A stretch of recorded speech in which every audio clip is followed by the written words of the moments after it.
ദേശീയപാതയിൽ കഴക്കൂട്ടത്ത് വാഹനാപകടത്തിൽ ഒരു മരണം. ബാലരാമപുരം സ്വദേശി ഷിബിനാണ് മരിച്ചത്. 2 പേരുടെ നില ഗുരുതരമാണ്. റേസിംഗിനിടെയാണ് അപകടമെന്ന പോലീസ് നിഗമനം. വിവരങ്ങളുമായി ഉമേഷ് ബാലകൃഷ്ണനാണ് തിരുവനന്തപുരത്ത് നിന്ന് ചേരുന്നത്.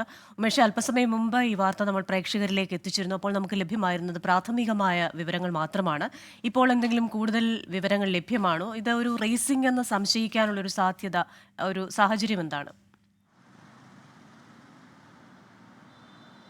ഏകദേശം 4ഓളം വാഹനങ്ങൾ ഉണ്ടായിരുന്നു. 4 വാഹനങ്ങളും അതീവ വേഗത്തിലായിരുന്നു ഈ ടെക്നോ പാർക്ക് ഭാഗത്ത് നിന്ന് ഈ കഴക്കൂട്ടം ഭാഗത്തേക്ക് വരികയായിരുന്നു. അതിനിടയിലാണ് അപകടമുണ്ടായത്. ഈ അപകടമുണ്ടായ ഈ വാഹനം ഥാർ, അതായത് മഹീന്ദ്ര ഥാർ എന്ന വാഹനമാണ് അപകടമുണ്ടായത്. ഇതിൻ്റെ മുൻഭാഗം കണ്ടാൽ അറിയാം എത്രത്തോളം വേഗത്തിലാണ് ഈ വാഹനം എത്തുകയും അപകടം സംഭവിക്കുകയും ചെയ്തു എന്ന് മനസ്സിലാക്കാൻ കഴിയുന്നത്. എന്തായാലും ഈ അപകടത്തിൽ ഒരാളാണ് മരിച്ചത്.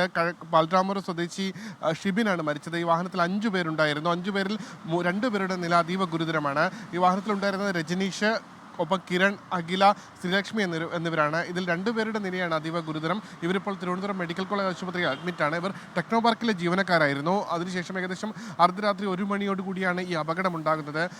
ഈ ഒപ്പമുണ്ടായിരുന്ന കാറുകൾ അതും അമിത വേഗത്തിൽ തന്നെയായിരുന്നു. അമിത വേഗത്തിൽ ടെക്നോ പാർക്ക് ഭാഗത്ത് നിന്ന് കഴക്കൂട്ടം ഭാഗത്തേക്ക് ഈ എലിവേറ്റഡ് ഹൈവേയുടെ സർവീസ് റോഡ് വഴി അമിത വേഗത്തിൽ വരികയായിരുന്നു. ഇതിനിടെയാണ് ഈ അപകടമുണ്ടായത്. ഈ വാഹനം ഏകദേശം മുൻഭാഗം പൂർണ്ണമായി തകർന്ന നിലയിലാണ്. മുൻ സീറ്റിലിരുന്ന ആളാണ് ഷിബിനായിരുന്നു വാഹനം ഓടിച്ചതും. ഒപ്പം മുൻ സീറ്റിലിരുന്ന 2ാമത്തെ ആൾക്കും ഗുരുതര പരിക്കുണ്ട്.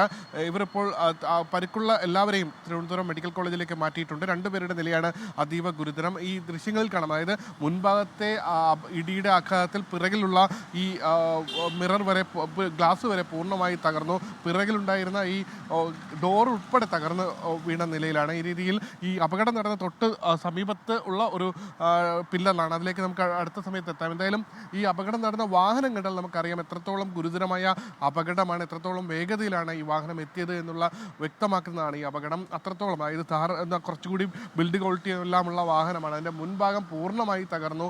ആ മുൻഭാഗത്ത് ഒരു അപകടം, സാധാരണ പില്ലറിലിടിച്ച ആ മുൻഭാഗം പൂർണ്ണമായി തകർന്ന നിലയിലാണ് ഈ അപകടം ഉണ്ടായതും. കറക്റ്റ് ആ ഡ്രൈവർ സീറ്റിനോട് ചേർന്ന ഭാഗത്ത് തന്നെയാണ് ഈ ഇടി പ്രധാനമായി ഇടിച്ചിരിക്കുന്നതും. എന്തായാലും റേസിംഗ് ആണ്, അതായത് 4 വാഹനങ്ങൾ ഇതോടൊപ്പം ഉണ്ടായിരുന്നു എന്നാണ് പ്രാഥമിക വിവരം. എന്തായാലും പോലീസ് റേസിംഗ് എന്നുള്ള വിവരം സ്ഥിരീകരിക്കുന്നില്ല. പക്ഷേ 4 വാഹനങ്ങളും അതീവ വേഗതയിൽ തന്നെയായിരുന്നു ഈ സർവീസ് റോഡ് വഴി കടന്നുപോയത് എന്ന് തന്നെയാണ് പോലീസ് പറയുന്നത്. എന്തായാലും അപകടത്തിൻ്റെ കാരണം പോലീസ് പരിശോധിക്കുന്നുണ്ട്. ഈ രീതിയിൽ അത്രത്തോളം ഗുരുതരമായ വേഗത്തിൽ, അത്രത്തോളം അമിത വേഗമാണെന്ന് നേരത്തെ തന്നെ പോലീസ് സമ്മതിക്കുന്നുണ്ടായിരുന്നു. എന്തായാലും ഇടിയുടെ ആഘാതം ഈ ദൃശ്യങ്ങളിൽ കാണുമ്പോൾ നമുക്ക് മനസ്സിലാകാം എത്രത്തോളം വേഗത്തിലായിരിക്കും ഈ വാഹനം വന്ന് ഇടിച്ചത് എന്നുള്ള ഒരു. ഈ മറ്റു വാഹനങ്ങളെ കുറിച്ചുള്ള എന്തെങ്കിലും വിവരങ്ങൾ ലഭിക്കുന്നുണ്ടോ? ഇനിയിപ്പോൾ ഒരു CCTV കേന്ദ്രീകരിച്ചുള്ള അന്വേഷണം ഒക്കെ ആയിരിക്കുമല്ലോ. ഇപ്പോൾ തന്നെ ഈ ദൃശ്യങ്ങളൊക്കെ ലഭിച്ചിട്ടുണ്ടോ പോലീസിന്?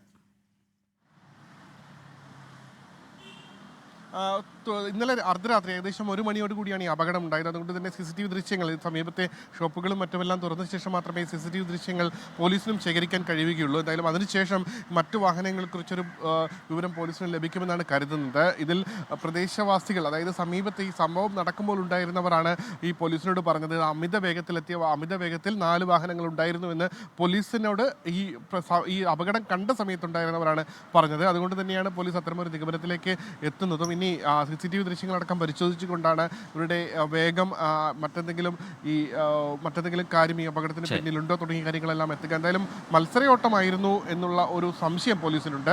ആ ഇടിയുടെ ആഘാതത്തിൽ നിന്ന് വലിയ അമിത വേഗത്തിലാണ് ഈ വാഹനം കടന്നു വന്നതെന്നും മനസ്സിലാക്കാൻ കഴിയുന്നുണ്ട്. ക്രിസ്റ്റീന.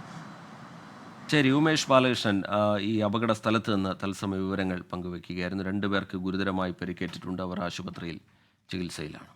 ലോകത്തെവിടെയായാലും ഏത് സമയത്തും 24 വാർത്തകളും ഓഗ്മെന്റഡ് റിയാലിറ്റി പാക്കേജുകളും എക്സ്പ്ലെയിനറുകളും വിശദമായി കാണാൻ ഞങ്ങളുടെ YouTube ചാനൽ നിങ്ങൾക്ക് സബ്സ്ക്രൈബ് ചെയ്യാം.